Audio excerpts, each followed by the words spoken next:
Basi leo kwa namna ya pekee tulikuwa na semina hija iliyokuwa inahusu mapadri pamoja na watawa kwa ujumla, na tunaye ambaye alikuwa anahusika moja kwa moja katika kutoa semina au mafundisho kuhusiana na hija hii. Nini maoni yake? Kwanza atajitambulisha kwa jina, then atatuambia nini maoni yake juu ya hija hii.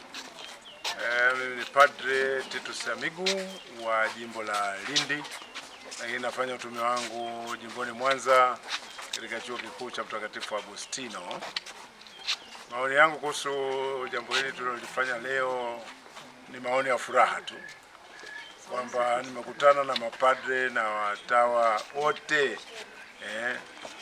wakiwa na ari ya kusikia neno ili wakaendelee na kazi.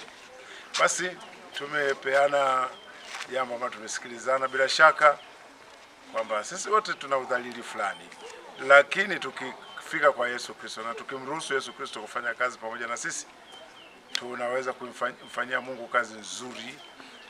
Yeye akajulikana, akapendwa, akatukuzwa, kanisa likakuwa, likastawi, na sisi tukapata wokovu, ili mradi tu tukubaliane na Yesu Kristo na tufanye kazi pamoja naye, na hivyo sisi tujae ari na morali ya kuifanya hiyo kazi.